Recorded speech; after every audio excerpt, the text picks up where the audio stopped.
Well, ladies and gentlemen, the highly anticipated Call of Duty game Modern Warfare has finally released, and as usual for my reviews, I'll be breaking the game down into sections: campaign, multiplayer, and spec ops. We'll start off with the campaign, and even though I say there's no spoilers, if you don't want to see anything of the campaign, then click off this video right now. I won't be showing any cutscenes or anything late into the game, so let's just get into it. The story of this Modern Warfare completely reboots the series, so anything you felt you knew from the other games in the series is completely thrown out of the window. Apart from some fan service that's offered with quotes that reference the original trilogy, some places you might know, and of course characters returning such as Captain Price. It's important to remember though that this is not the Captain Price that you knew before. He's a completely new character with a new story arc and even a new actor. In terms of the structure of this campaign, you play as 3 different characters: an SAS soldier, Sergeant Kyle Garrick; Farah, who is the commander of a freedom fighter force that fights for the freedom,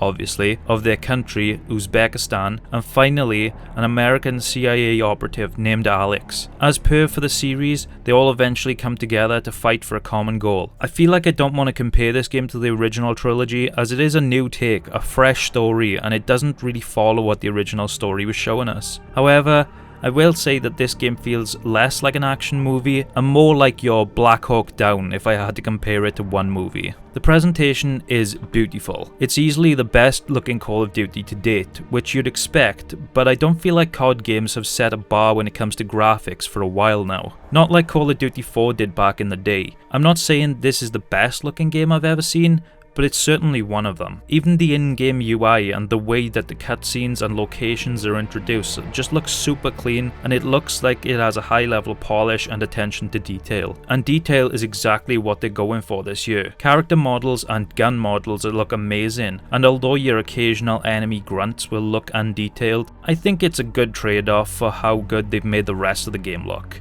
And going back to the guns, the sounds, oh my god, this is exactly how guns should behave in games. They're punchy, weighty, and they just have some meat to them. You can truly feel just how powerful these things are as the bullets rattle by and barrels smoke from you unloading rounds. I was very impressed when it came to the overall presentation in this game.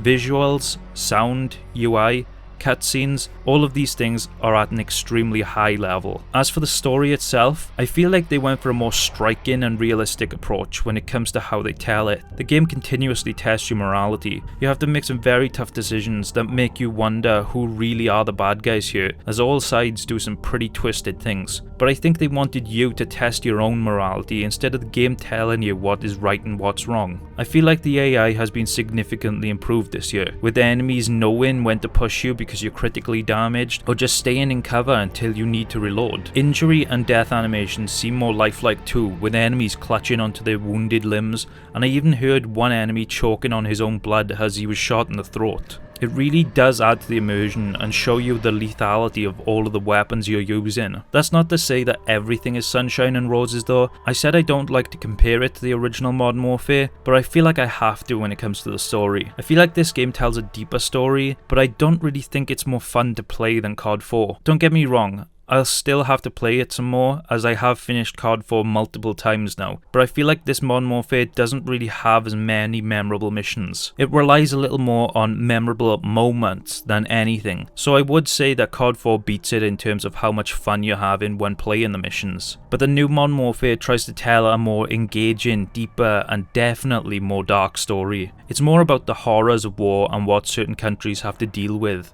I also have a little nitpick. I didn't really like that with most of the missions you're with Price, there's not really a squad like there was before. When I was in a squad, I felt like I was part of a team and I grew to love those characters, such as Gaz. But here, you just have Kyle and Price tackling almost everything together. And it's the same with Farah and Alex, but to a lesser extent. Also, I did have moments where textures would appear flat and undetailed, and also some frame rate issues, but nothing major. I played this game on regular mode, and I have to say that this game may be one of the most challenging Call of Duty games to date. I finished Advanced Warfare this same week on Veteran, and that game was a breeze. But put it this way, I think regular on Modern Warfare is harder than Advanced Warfare on Veteran. So if you want a challenge, try Veteran on this game, or even the new difficulty, Realism. I did finish the campaign after about 6 hours, which is around the time you'd expect for a COD game, and my overall takeaway is that it's a really good campaign, but I don't really like it as much as Call of Duty 4's campaign. Maybe it's the nostalgia now, but I just think I won't remember this campaign like I did for the original Modern Warfare. However, if you're a fan of the series, there's lots of fan service, callbacks, and all of that good stuff, so check out this if you're a big fan and you'll recognize these things.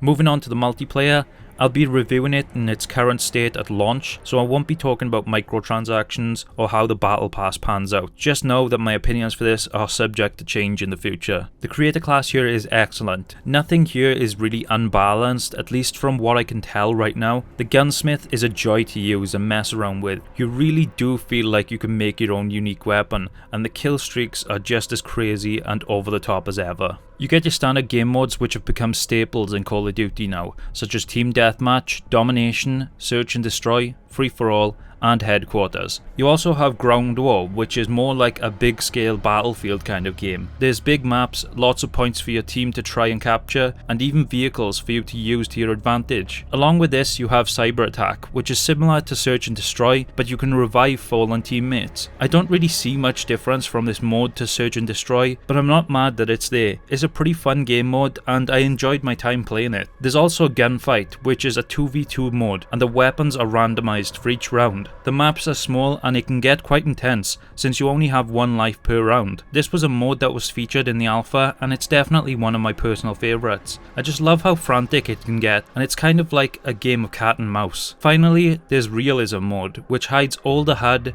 and essentially is what it says on the tin. Now I know for a lot of people, the big point of contention seems to be the size of the maps. A lot of people just aren't fans of how big some of them can get, and how much running you have to do only to die to someone camping. And that is a huge issue in this game. Camping is rampant in Modern Warfare. I don't know if it's the maps, the time to kill, or just that people are still adjusting to the game, but it's very annoying and it really takes the enjoyment away. Because everything that I said from the campaign carries over even into the multiplayer, the gunplay is excellent, presentation is top notch, but it just gets bogged down by silly things like all the campers and having to run for miles just to get across the map. It works for Battlefield because of the emphasis on objective play, the time to kill, and the class systems they've put in place, but with Call of Duty's model, it just doesn't work. And we aren't talking about large maps like Wasteland in Modern Warfare 2 back in the day. We're talking about large maps where there's a million places for people to hide and take cover. I don't know how they can fix these issues, but hopefully they do something about the camping at least. Otherwise, with the gunplay, it sets a gold standard for what a Call of Duty game should be. And finally, let's talk about Spec Ops. One of the things I did find weird is that I had to go to the store just to download Spec Ops to play it. I just thought that was quite weird and worth mentioning. However, they've done some interesting stuff with Spec Ops this year. It sort of continues on from the campaign of the game and carries over some of the themes and objectives. This time you get to pick your own classes and use your classes from multiplayer in Spec Ops. You can also level up your character and your weapons, which I thought was a nice touch. You also have classes for your character which is similar to Rainbow Six Siege operators. They each have a role, and with this Spec Ops mode you can actually unlock new things for them to be able to do, such as putting down armor for the team or even calling in kill streaks. When it comes to the modes, you get these things called operations, which are the ones that are the continuation from the story. You get your classic survival mode, which is very reminiscent to Modern Warfare 3 or Advanced Warfare survival mode, and then you get your classic Spec Ops. And from my experience, it seems to be a mode where you have to hold out against huge amounts of enemies, and occasionally you'll get kill streaks dropped in for you. I enjoyed my time with Spec Ops. It's a little more bare bones than I thought it would be, if I'm honest, but it was never really a mode I could see myself spending a lot of time with anyway. Also, I found it to be a little too hard. Maybe it was just because I was playing with random people each time, but we always had someone who was downed, and then we would die in the process of trying to help them back up.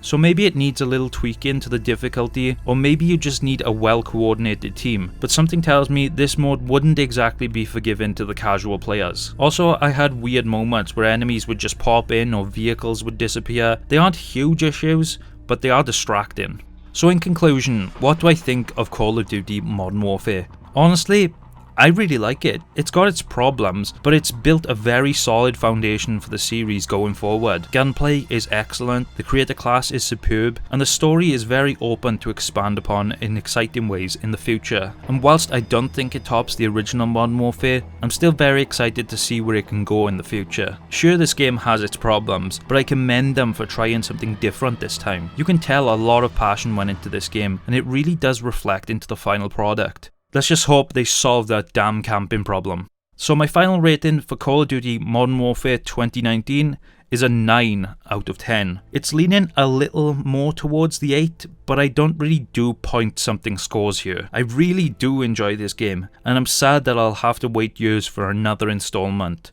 Like I mentioned, it has its issues, but they really aren't bugging me that much, and I don't think they're huge glaring issues. Anyway, I hope you enjoyed the video. Like it if you did enjoy it, subscribe if you want to see more, stay badass, and peace out.